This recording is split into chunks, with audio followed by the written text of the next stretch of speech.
Netherlands against Pakistan in the Cricket World Cup from Perth this Sunday. It is, as I look at my list now, it's a 3 p.m. local time over in Perth, and we've got a double header with the India against South Africa match after this one. But on to the weather forecast here, Kevin, and it might be a case of Houston, we have a problem again, unfortunately, because even Perth has got some issues with potential rain on Sunday.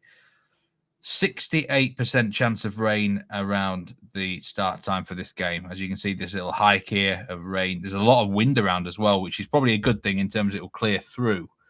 But even Perth is not immune to this tournament, Kev. Who'd play cricket in a rainy country like Australia, eh? I know. Degrees, they should ban them. 20 degrees and cracking the flags in England today. Wrong place. I know they should ban it from Australia, right? But hopefully, I mean, look, who knows? One thing I'll say about Perth is I've seen it rain here in Perth before, and 15, 20 minutes later it's gone. So it's the sort of place where the wind really does blow it on quickly. So I could see them in on off, and I think there'll be a fairly sizable amount of play. Onto the match itself in Pakistan, they've had 2 defeats on the last ball of the match, which is rather heartbreaking for them. I mean, are they out of this tournament, or if they won all the remaining games, could they still do it? Yeah, I mean, they can still do it. They need some help now, though, don't they? Funnily enough, given that we picked up the India-Pakistan rivalry a week ago, suddenly Pakistan are praying for India to win out from here on in, give them a chance. I mean, Pakistan can win their last 3 games, can't they? They can beat the Netherlands, they can beat Bangladesh, and they can beat South Africa. That'll get them on to 6 points. The one thing that those 2 defeats haven't done, it haven't damaged their run rate in any way, shape, or form.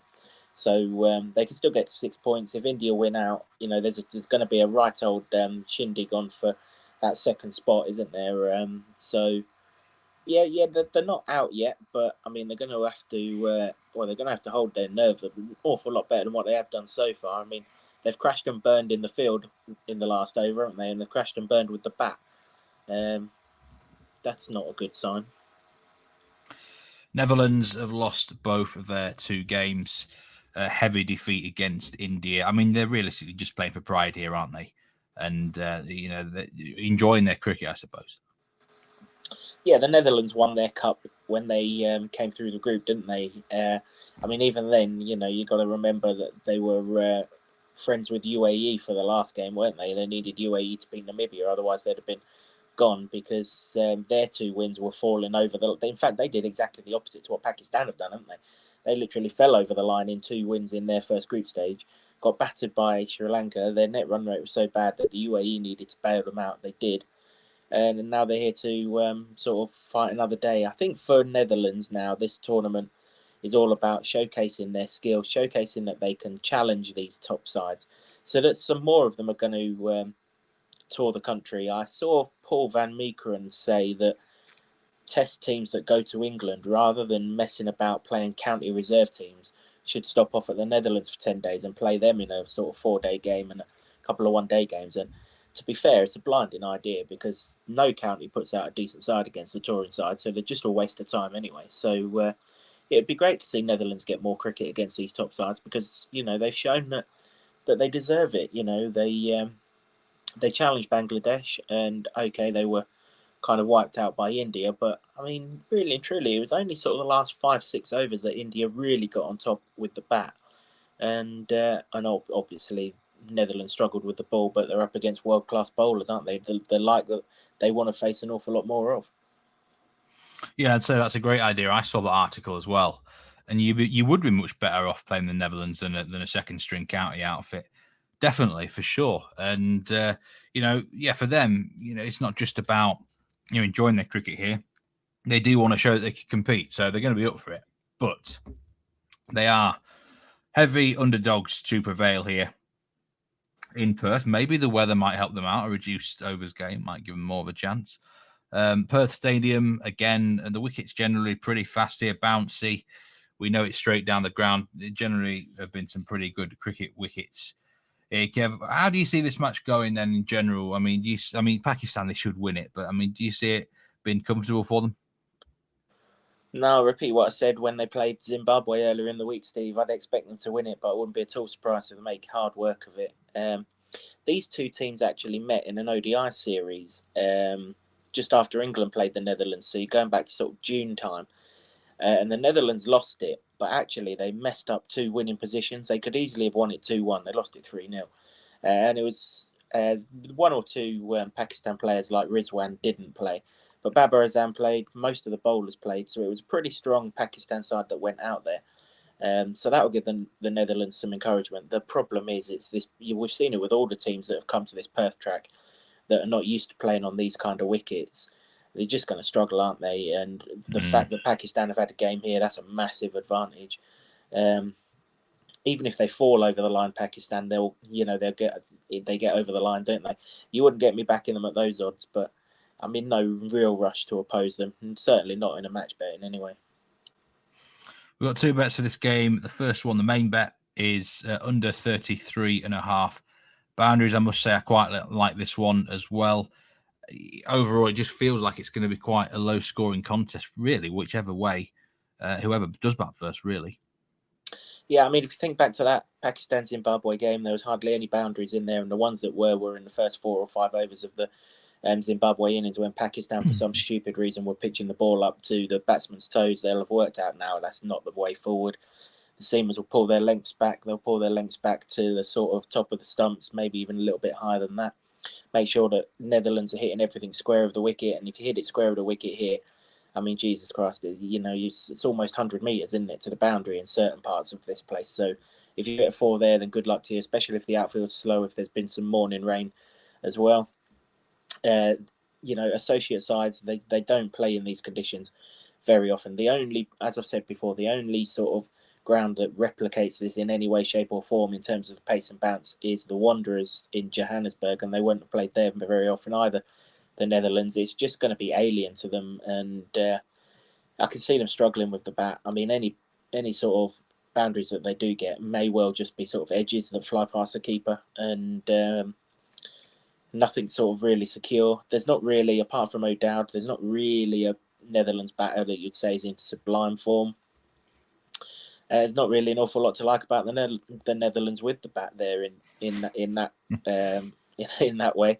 So if they don't put up many boundaries, Pakistan are under pressure to win this game. It's not about smashing boundaries. It's just about getting one more run than the opposition.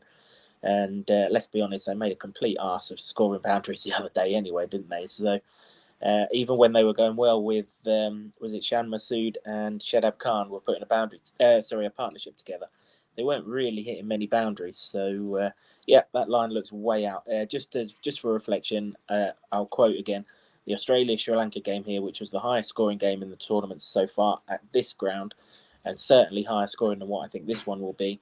That had 31 boundaries, and that had Marcus Stoinis going ballistic. There won't be no Marcus Stoinis in this game. There won't be no ballistic, and there won't be 33.5 boundaries either. Just to confirm, boundaries both 4s and 6s here. So that is at 4 or 5 at William Hill for 3 units. Into the top batsman market, and this is for the Netherlands. We are going with a 1 unit selection, Scott Edwards, to be their top batsman. And I've got to be honest, I don't see this Netherlands side getting more than 125 here, Kev. And that's right at the top end. I could even see them getting dismissed for less than 100. So Scott Edwards, tell us a bit more about him. Where's he going to bat? Yeah, well, if they get 125, Steve, I hope it's not in 31 fours and a single. Otherwise, that will mess me right up. No, I mean, realistically, this batting lineup's all about Max O'Dowd, isn't it? We've said that right at the start. We're on him outright to be the top Netherlands batsman. Obviously, we were hoping we'd have already collected on it by now, but we're still well in front, so it's not a problem. But do you really want Max O'Dowd going up against Haris Rauf, Shaheen Shah Afridi, Mohammed Wasim, et al.? Probably not. To be fair, you want someone down the innings when that new ball stopped doing what it does at Perth. But you also want someone who can play on the back foot. It is massive that you can play on the back foot at Perth, because if you come forward, just look at Rizwan in that last game. He came forward to a ball in the first over from Zimbabwe, didn't he? And absolutely caned his thumb. It's not the done thing in Perth. Scott Edwards, he's actually Australian by birth. That in itself is a good thing. That means that he'll have grown up on fast, bouncy, pacey wickets on the back foot.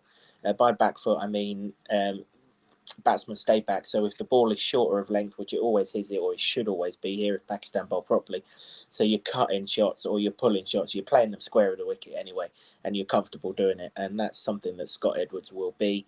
You wouldn't say he's been in absolutely fantastic form, but he is the captain for this side, so you'd expect an innings to come from him sometime soon.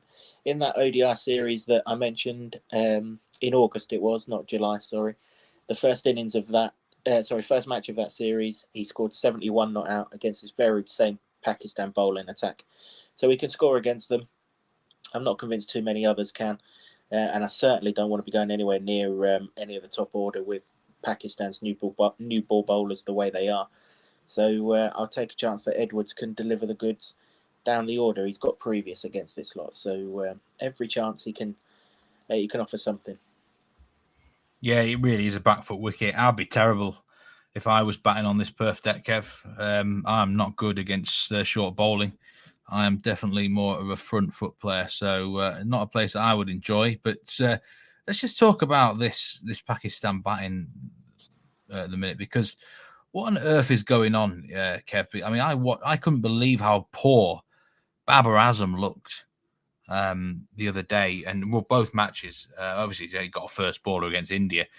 I think it shook him. It looked like it really shook his confidence. I've seen that Wasim Akram, Waqar Younis have had a real go at him, saying that he needs to move down the order. He's being selfish and putting himself ahead of the team, which is interesting coming from them two guys.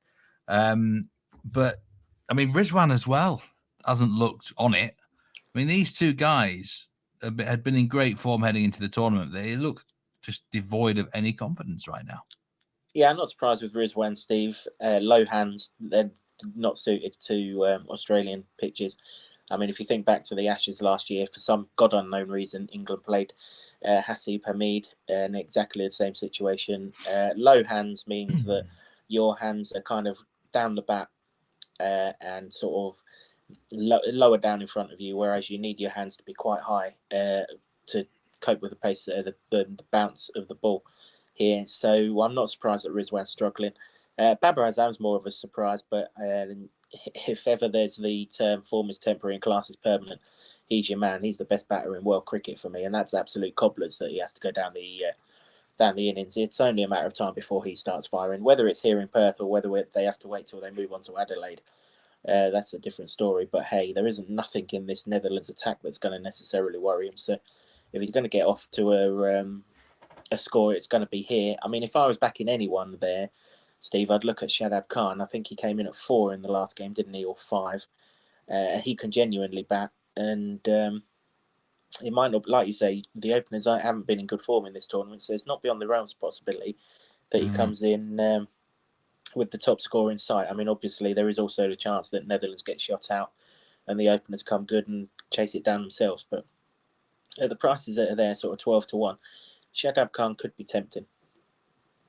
Well, if you want to get yourself back into form, then it's against this Netherlands attack, isn't it? Let's be brutally honest. And I think what Wasim Akram was saying is he thinks opening the batting in T20 cricket is the easiest spot in the order.